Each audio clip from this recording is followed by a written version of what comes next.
In this video, we will show you how to set up a Garmin Coach plan in the Garmin Connect app. To set up Garmin Coach, you will need the Garmin Connect app on your compatible smartphone and a compatible Garmin watch. See the link in the description for compatible watches. In this video, we will be using an Apple iPhone, but instructions are similar on Android smartphones. Start by opening the Garmin Connect app and access the menu by selecting More in the bottom right corner.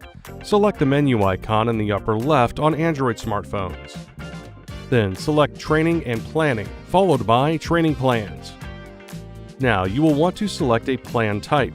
You can choose between running or cycling plans. For this video, we will select Running. Next, you will want to pick a running distance you are training for. You can choose a 5K, 10K, or half marathon plan. Once you have selected a plan, key features and plan details will display.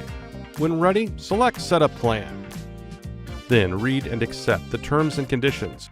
You will then fill out some background information such as your typical weekly distance, running pace, and your goal for the 5K event.